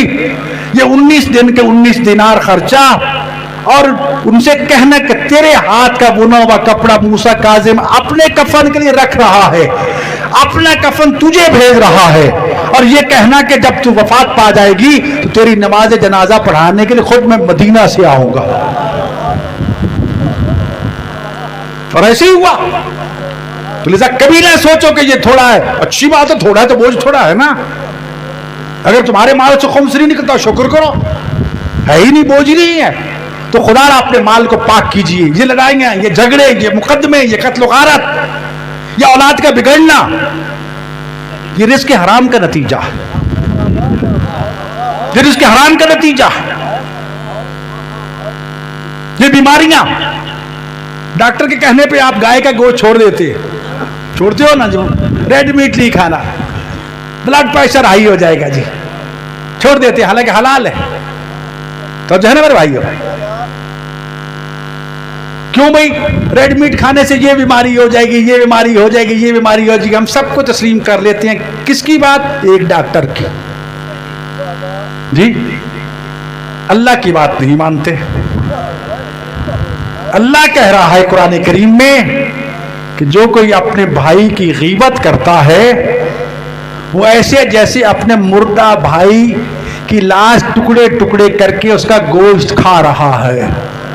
सुबह से लेकर शाम तक और शाम से लेकर सुबह तक गीबत कर करके अपने सगे भाई का गोश्त खाते हैं। क्या उस गोश्त का असर नहीं होगा हमारे बदन पे? गाय का गोश्त खाने से तो हमारा बीपी हाई हो सकता है, सगे भाई के गोश्त खाने से नहीं होगा। जी, यही नतीजा निकलता है कत्ल गारत की सूरत में, लूटमार की सूरत में, चोरी चकारी की सूरत में। सोचो, अमल और किरदार की तरफ आओ। सिर्फ नारे लगा लेना कमाल नहीं है। बेशक बड़ी इबादत अली का नाम लेना, मैं पहले कह चुका, हर इमाम का नाम लेना, बोलना, लिखना, सुनना इबादत है, लेकिन अमल किरदार पहले है। इमाम ज़मान अलैहिस्सलाम की ज़हूर की इलामात मैंने दो अर्ज कर दी कि इस वक्त यमन की हालत क्या। ये यमन की जंग शुरू होने वाली थी ना, तो सऊदी अरब के वजीर मजबूर आए मेरे पास कि जी आप फतवा लिख के दें कि यमनियों के साथ, हौसियों के साथ जंग करना वाजिब है। बड़ा जोर लगाया उसने। मैंने कहा नहीं, वो एक सलाती निज़ाम है, आईन है उनका, आईन के मुताबिक सदर उस मुल्क का सरबराह होता है। ऐसे कीजिए, ईरान, पाकिस्तान, तुर्की, सऊदीया मिल के वहां इलेक्शन करा दें, जिसको यमनी सदर चुन ले उसको सदर बना दो, उसके पीछे खड़े हो जाओ, अल्लाह खैर सल्लाह। नहीं जी आप फतवा दें, नहीं जी आप ये करें, ये नहीं हो सकता। ये भी कहा कि आप सिर्फ मकतब अहले हदीस के लीडर क्यों बनते हैं, सारे आलम इस्लाम के बनो। मीडिया बुला लिया, 15, 16, 20 चैनल अरबी, एड़ी चोटी का जोर लगाया किसी तरह से मुझसे ये कलमा कहला दिया जाए कि हौसियों के खिलाफ जंग करना जायज है। इसे नहीं, उनका प्रोटोकॉल ऑफिसर लड़ पड़ा मेरे साथ कि फलां ने तो ये कह, मैं फलां कौन होता, मेरी जिम्मेदारी इतनी पहचानता हो जी। मीडिया भी चला गया, फिर मौसूफ ने लिफाफा निकाला कि ये थोड़ा सा बच्चों के लिए हदिया है। तो मैंने अर्ज किया कि मौसूफ तुमने तालिब इल्मों का, मैं राज़िक नहीं हूँ, राज़िक खुदा की ज़ात है। ये मौलवी साहब तो दरमियान में वसीले आपसे लेते हैं, उन पर खर्च कर देते हैं जी। एड़ी चोटी का जोर लगाया उसने। एक रंग आए एक जाए कि ये क्या हुआ मेरे साथ। ये जनाब सैयदा कायनात का एहसान था मुझ पर, बहुत मुश्किल तरीन मेरी जिंदगी का इम्तिहान था। जब इनकार करके बाहर निकला तो मेरे साथ एक सैयद बुजुर्गवार थे, फौत हो गए, खुदा उनकी रहमत करे। किबला 3-4 करोड़ रुपया तो होगा। तो मैंने कहा किबला आज 66 साल से 67 साल के हो चुके हैं, आज तक तो भूखे नहीं सोए, क्या आइंदा खुदा में भूल जाएगा जी? कब तक यमनियों का खून पीते? खुदा का शुक्र है कि हमें दुश्मन के सामने बीबी ने और अहले बैत ने सुरखुरू किया है जी। उसके बाद आप देख रहे कितने सालों से जंग चल रही। और याद रखो शियों की मजलूमियत ये है, ये कॉन्फ्रेंस कल हो रही है, अफगानियों के लिए हो रही है। मैंने कहा था शाम वाले मजलूम नहीं है, यमन वाले मजलूम नहीं है, उनका तो कोई नाम नहीं ले रहा। क्यों? वहां पर शिया है जी। अभी जागने की जरूरत है। जो मैं कहना चाहता हूं, शुरू में मैंने इशारा किया था, दुश्मन ऐसे मौला अमीरुल मोमिनीन अलैहिस्सलाम के मुकाबले में खारजी आ गए थे, खवारिज। खवारिज ने ये नारा लगाया था, नहजुल बलागा में मौजूद है, उलमा के दरमियान पढ़ना मुश्किल होता है, एक तालिब इल्म अर्ज कर रहा हूं।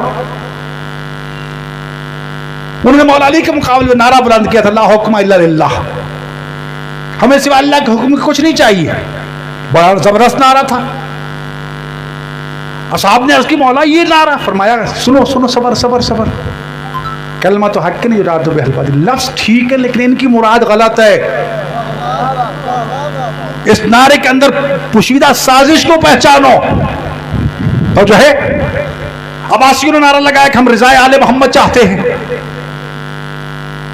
आले मोहम्मद की हुकूमत चाहते हैं। खुरासान के, ईरान के शिया खुश हो गए कि इमाम की हुकूमत आएगी, ये होगा वो होगा, सारों ने सपोर्ट किया और अब्बासी हुक्मरान बन गए। और जब तख्त-ए-ताज उनके हाथ में आया, कहने लगे हम आले मोहम्मद हैं, हम तो रसूलुल्लाह के चचा अब्बास की औलाद में से, इसे मुराद तो हम आले मोहम्मद, हमारी ये हुकूमत मुराद थी। नारा कैसा था? अमल किया। तो जो है जी, ऐसे नारे आपके स्टेज से लगाए जाते हैं जी। वो जी कहते हैं जी नमाज में अली का नाम आ जाए तो नमाज बातिल हो जाती है। वो अकल के अंधो, जब मैं दुआए कनूत पर तो रब्बे फिरली, मेरे अल्लाह मुझे माफ कर दे, तो मैं आ गया ना नमाज में। वाले वाले दैया, मेरे अल्लाह मेरे माँ बाप को माफ कर दे, मेरे माँ बाप भी आ गए ना नमाज में। वल मोमिनीन वल मोमिनात आ गए ना सारे। तो जो है ना, अगर मेरे और फिर नमाज तहज्जुद में तो पूरा नाम लेते हो ना, ऐ फलां बिन फलां को माफ फरमा दे मेरे अल्लाह। तो जो है भाई, उधर तो तुम कहती हो कि बाय बिस्मिल्लाह का नुक्ता अली फरमाते हैं, अना नुक्ता तो ताहतल बा, ये बे के नीचे नुक्ता मैं अली हूं। तो जब बिस्मिल्लाह पढ़ ली तो अली का नाम आ गया ना जी। सिर्फ तुम्हें पागल और बेवकूफ बनाने के लिए, लड़ाने के लिए, आले मोहम्मद के उलमा और तालिब इल्मों से दूर करने के लिए। वो शिया हो सकता है कि जिसमें विलायत मोहम्मद, आले मोहम्मद जिसके दिल में मौजूद ना हो। अब कहां गया विलायत के ठेकेदार? मैं उनसे पूछता हूं कि इस वक्त इस हुकूमत ने एक निसाब और एक सिलेबस का नारा लगाया कि तमाम स्कूलों कॉलेजों में एक निसाब पढ़ाया जाएगा जी। कुछ किताबें आ चुकी है स्कूलों में, मैं 200 किताबें पढ़ चुका हूं, हर 200, पहली से 5वीं तक की, सिर्फ दीनियात की। जंगे ओहद में अली ने 70 में से 35 काफरों को वासिल जहन्नम किया कि नहीं किया जी? अली का नाम नहीं है उसमें। तो जो है जरा जाग के सुनना, उलमा भी तशरीफ फरमा है, कौम के जिम्मेदारान भी बैठे हैं, इजलसियों के लोग भी बैठे होंगे, मेरी बात गौर से सुन लो। मुझे कोई इसमें डर खौफ नहीं है हकीकत बयान करने में। जंगे बदर का सबसे अहम नुकता यह था कि अल्लाह ने फरिश्ते नाजिल किए थे रसूलुल्लाह की मदद के लिए। कुरान कह रहा है फरिश्तों का तज़किरा गायब है। अहम तरीन पैगाम जो दुनिया इंसानियत में पहली मर्तबा हुआ कि कैदियों को ऊंटों पर बिठाया गया, फाते उनकी महारें पकड़ के चल रहे थे। जिक्र नहीं है तालीम और ताल्लुम को, पढ़ने पढ़ाने की अहमियत को रसूलुल्लाह ने वाज़े किया कि जो कैदियों ना हमारे 10 मुसलमानों को पढ़ा दो, तुम्हारी कैद खत्म हो जाएगी। क्या कुरान पढ़ाना था उन्होंने? हदीस की किताब पढ़ानी थी? नहीं। अली मौला इसलिए फरमाते हैं अल इल्म इल्मान, इल्म की 2 किस्में हैं, इल्मुल अदियान व इल्मुल अब्दान। एक दीन का इल्म है, एक बदन का इल्म है। ये जितने इल्म, ये लाउड स्पीकर, ये पंखे, ये एसी, ये जनाब बिल्डिंग, ये इमारत, ये सब कुछ बदन का इल्म है।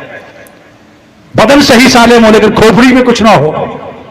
तो कुरान कहते हैं कल अनाम बल हुम अज़ल, ये चलते फिरते जानवर हैं, बल्कि उनसे भी गए गुजरे। मालिक तो फिर भी अपने क्या नाम है, जानवर तो अपने मालिक की पहचान करता है जी। सारा दिन चर चरा के फिर मालिक के घर में आता है, किसी और के दरवाजे पर नहीं जाता। और हम इंसान वो खुद गर्ज हैं।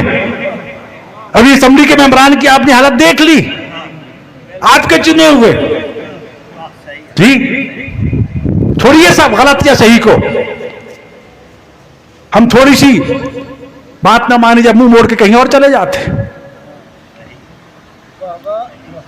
अगर एक लम्हा के लिए मालिक ने हमारी आजमाइश कर भी ली है, तंगी दे भी दी है, तो मौला अली तो फरमाते हैं, जब पूछा गया अगर आपकी दुआ कबूल ना हो, तो फरमाते मुझे बड़ी खुशी होती है जब मेरी दुआ कबूल ना हो, क्योंकि दुआ कबूल होने में मेरी मर्जी होती है, ना होने में मेरे मालिक की मर्जी होती है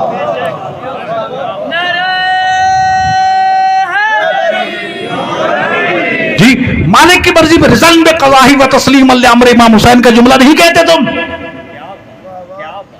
रोज़े आशूर बार बार यही कहते रिज़न बे क़ज़ाही व तस्लीम अल-अम्र। हर शहीद की शहादत के बाद रिज़न बे क़ज़ाही व तस्लीम अल-अम्र, हर लाश उठाने के बाद रिज़न बे क़ज़ाही व तस्लीम अल-अम्र। अल्लाह की मर्जी पर, आले मोहम्मद की रजा पे राजी रहोगे, खुदा तुम्हें तनहा नहीं छोड़ेगा। वो तो छोड़ता ही नहीं है और फिर बिलखुसूस नहीं छोड़ेगा। तवज्जो रखो मेरे भाइयों, इन चीजों की तरफ आओ। जंगे बद्र की ये हालत है। जंगे ओहद में जुल्फकार नाज़िल हुई, बंदे बंदे के नाम जुल्फकार है ना जी। जब अली मौला की तलवार टूट गई, खुदा ने आसमान से तलवार नाजिल फरमाई। दो रिवायतें कि रसूलुल्लाह के हाथों में दी जिब्राइल ने या मौला अली को, रसूलुल्लाह ने मौला अली को दी। जब जंग शुरू की तो वसत आसमान में रुक के देखा कि क्या कारखाना कुदरत के बने हुए असले को अली चलाना भी जानता है या नहीं जानता। जब यदुल्ला के हाथों में जुल्फकार के वार को देखा तो बेसाख्ता जिब्राइल पुकार उठा, ला फता इल्ला अली ला सैफ इल्ला जुल्फकार। पूरी जंगी ओहद लिख दी गई, अली का नाम नहीं है उसमें। जाग रहे हो? अली का नाम नहीं है। खंदक कुल्ले कुफ्र आ गया था अबू सुफियान के साथ, यहूदी, ईसाई, काफिर, मुशरिक, 10,000 का लश्कर। सलेमान फारसी अलैहिस्सलाम की मशर से खंदक खोद दी गई। 1 महीना मुहासरा रहा, बस जी मुहासरा रहा 1 महीना। रसूलुल्लाह ने दुआ की, रात को आंधी तूफान आया, खेमे उखड़ गए, अबू सुफियान लश्कर लेके भाग गया, जंग खंदक खत्म हो गई। तो जो है किस तरह तारीख को मस्त किया जा रहा है इस वक्त। मैंने जब मुत्तहिदा बोर्ड में मैंने हर एक का दिफा किया अल्हम्दुलिल्लाह, ये नहीं है कि मैं छोड़ दिया, एक एक चीज लिखवाई है, उनसे मनवाई है, लेकिन अगले स्टेज पे जाके हमारे अपने मेहरबानों ने ही हमें शर्मिंदा कर दिया। बगैर देखे, बगैर पढ़े, बगैर सुने, बगैर समझे, आंखें बंद करके दस्तखत करके आ गए। मैंने जब कहा ना एक मौलवी से कि इसमें सिर्फ 2 हदीसें डाल दो, कि जब रसूलुल्लाह ने अली को भेजा तो फरमाया बारदुल ईमान कुल्ल कुफ्र कुल्ल, आज कुल के कुल ईमान, कुल के कुल कुफ्र के मुकाबले में जा रहा है। और जब अमर इब्न अब्दुवत का सर कलम करके आपके कदमों में फेंका तो रसूलुल्लाह ने फरमाया ज़रबत अली फी शौमिल खंदक अफसल मिन इबादत सकलैन। अली तेरी आज खंदक के दिन की एक ज़रब सकलैन की बंदगी से अफसल है। मौलवी क्या कहता है जी, बच्चों पे बोझ बढ़ जाएगा। मौलवी बच्चों में बोझ नहीं पड़ेगा। 127 सफ़े की किताब प्राइमरी के पहली क्लास के बच्चे को पढ़ा रही हैं और ये 2 अली की फजीलत की हदीसें आ रही हैं तो बोझ बढ़ जाएगा। तेरे दिल के अंदर मुनाफिकत जो है वो गल के सामने आ गई। फतेह मक्का में अली का नाम नहीं है। और क्या कुछ आले मोहम्मद को तो इस तरह निकाल दिया, इसलिए कहते हैं मक्खन से बाल को निकालना। अब कहां गए विलायत के ठेकेदार? किसी की आवाज बुलंद हुई है? किसी जाकिर ने आपको आपके स्टेज के ये बताया कि ये क्या हो गया हमारे साथ? जी अकेला एक मोर्चा अकबर लड़ रहा है, वहां पर हमारी क्या तभी खामोश थी। अभी जो जोड़ के जगाया है मैंने सबको। पिछले साल इसी 23 मार्च को ये तशरीफ फरमाए उलमाए किराम, वहां हमारे उलमा का एक इज्तिमा होता है लाहौर में।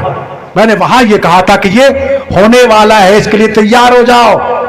मुझे कहा गया जी हम एक कमेटी बना देंगे, आपको चेयरमैन बना देंगे। उसका नतीजा आज पूरी कौम भुगत रही है। मेरे भाइयों, मैंने काफी वक्त ले लिया आपका, क्योंकि मौलवी साहब ने कहा था जी आपके वक्त मुअय्यन नहीं, और अब मैं देख रहा हूं कभी इधर उठते हैं कभी उधर बैठते हैं।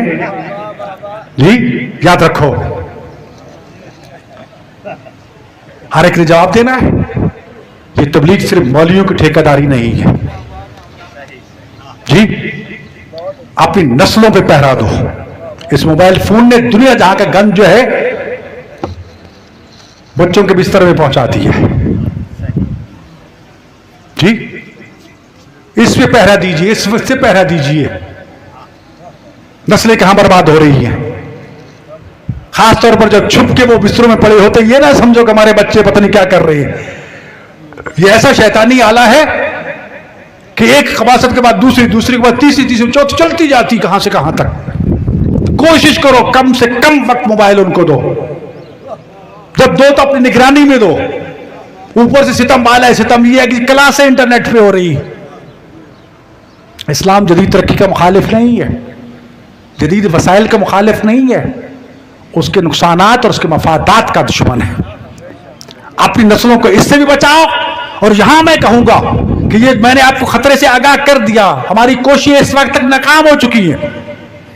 हमने सारे दरवाजे खटखटा लिए और अभी तक जंग जारी है। इंशाअल्लाह अगर नौबत में सुप्रीम कोर्ट और हाई कोर्ट में जाऊंगा, मैंने अपना वकला पैनल तैयार कर लिया। लेकिन यहां हमारी जिम्मेदारियां बढ़ गई हैं। अपने बच्चों को अपने घरों में मोहम्मद और आले मोहम्मद की तारीख और सीरत पढ़ाओ। खाने के दस्तरखान पे बताओ अली के फजाइल क्या है, अली का जिहाद क्या है, अली की तालीम क्या है, इमाम हुसैन का जिहाद क्या था, करबला क्या था, इमाम सज्जाद ने रिसाला हुकूक दिया दुनिया को, आजादारी की बुनियाद रखी इमाम सज्जाद अलैहिस्सलाम ने, अपनी जायदादें वक्फ की और अपने बेटे इमाम मोहम्मद बाकर अलैहिस्सलाम को यह वसीयत की कि इस जायदाद से मेरे बाबा हुसैन की आजादारी करवानी। अपनी जमीनों में, अपनी जायदादों में, अपने माल में किसी इमाम को हिस्सेदार बना के तो देखो, फिर देखना नतीजा क्या निकलता। मजलूम करबला की आजादारी ना छोड़ना, वलायत मोहम्मद आली मोहम्मद पे कंप्रोमाइज न करना और इमाम के ज़हूर की इंतजार करते रहना। और ये जो मैंने कहा था कि हम में से हर एक कहता है कि मुझे इमाम के अंसारों मददगारों में बना दे, और रिवायत में सुनते हैं कि 313 होंगे, मायूस नहीं होना। 313 छोटी तादाद है, लेकिन ये 313 कमांडर है मौला के, ये उनकी पार्लियामेंट है, जिसमें 50 खवातीन होंगी। खवातीन भी ये ना समझे कि हम इमाम की नुसरत मददगार से महरूम रहेंगी। इनकी निगरानी फिर लाखों करोड़ों आगे और सिपाही होंगे। खुदा करे हमें इमाम जमाना के जारूब कशों में ही नौकरी मिल जाए जी। और याद रखो वो वक्त करीब है। आखिरी बात करना चाहता हूं, सबसे पहला खलीफा खुदा हजरत आदम अलैहिस्सलाम को अल्लाह ने मस्जिद कूफा में भेजा था। फरिश्तों ने मस्जिद कूफा में आदम अलैहिस्सलाम के सामने सजदा किया था। सबसे पहले खलीफा इलाही का दारुल खिलाफा मस्जिद कूफा थी। फिर सिलसिला खिलाफत चलता रहा, दाऊद खलीफा बना, इब्राहिम इमाम बने, चलते चलते अब आखिरी खलीफा खुदा हजरत इमाम महदी अलैहिस्सलाम का दौर है। खुदा का यह वादा पूरा होना बाकी है कि परचम तौहीद पूरी कायनात पे लहराएगा। उसकी तकमील के लिए यूसुफ ज़हरा फरजंदे रसूल अली बतूल इमाम महदी अलैहिस्सलाम का हम सब इंतजार कर रहे हैं। हम नहीं, अक़वाम आलम, यहूदी, ईसाई, हिंदू, सिख, यहूदी, मुसलमान, पूरी कायनात का हर इंसान थोड़े से इख्तिलाफ नजर के साथ सब उसके इंतजार में है। ज़हूर फरमाएंगे मक्का मुकर्रमा में, हजर अस्वद और दरवाजे के दरमियान, जिसको मुल्तजम कहते हैं, पुश लगा के खड़े होकर ऐलान करें कुल जाल हक़ व ज़हक़ल बातिल इन्नल बातिल काना ज़हूक़ा। नमाज का वक्त होगा, फरजंद ज़हरा नमाज के लिए सफ़े रास्ता करेंगे। हजरत ईसा अलैहिस्सलाम चौथे आसमां से उतरेंगे, अली बतूल के 11वें बेटे के कदमों में अपना सर रख के खुदा के हुजूर सजदा करेंगे। तमाम अंबिया का नुमाइंदा हजरत ईसा अलैहिस्सलाम, इमाम कहेंगे आए जमात कराएं। कहा मौला आपके आगे नहीं बढ़ सकता, इस वक्त शरीयत मोहम्मदिया है,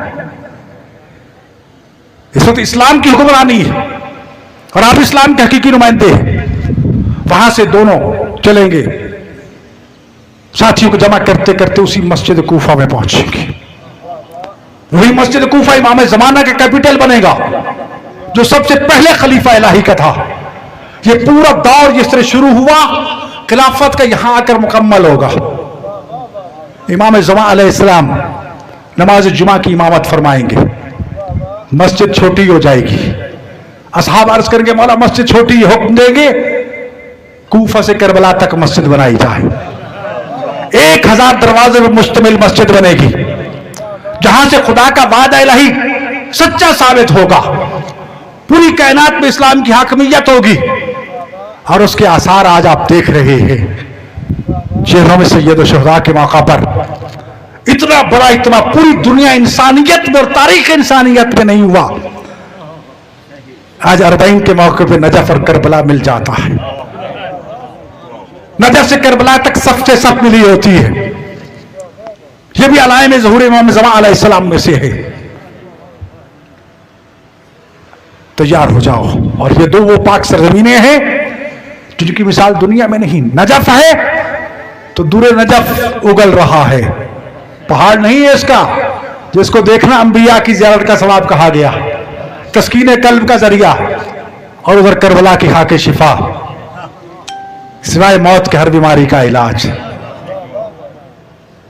इधर अली की मोहब्बत, रसूलुल्लाह फरमाते राई के दाने के बराबर भी अगर मोहब्बत तुम्हारे दिल में मौजूद है, जहन्नम हराम हो जाएगी।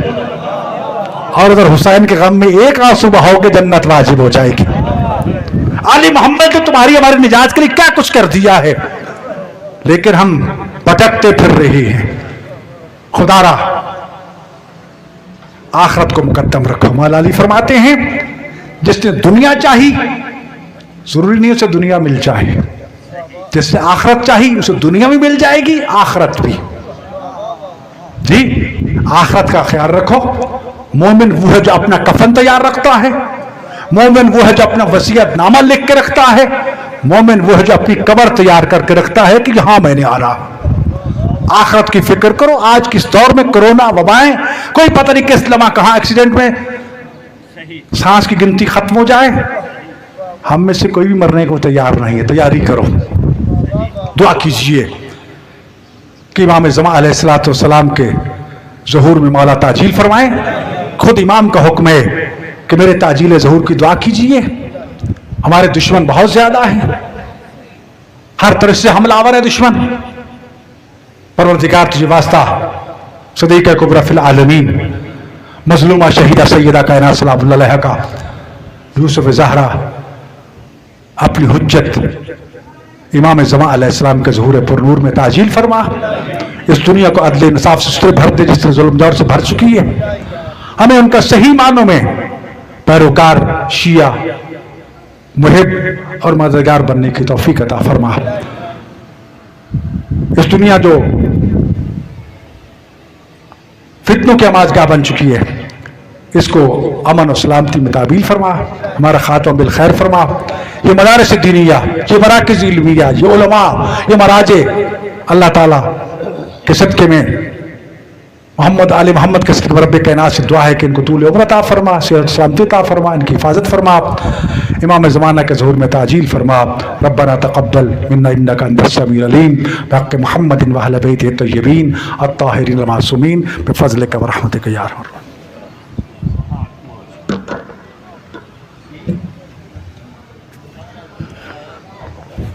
ये थे जनाब अल्लामा डॉक्टर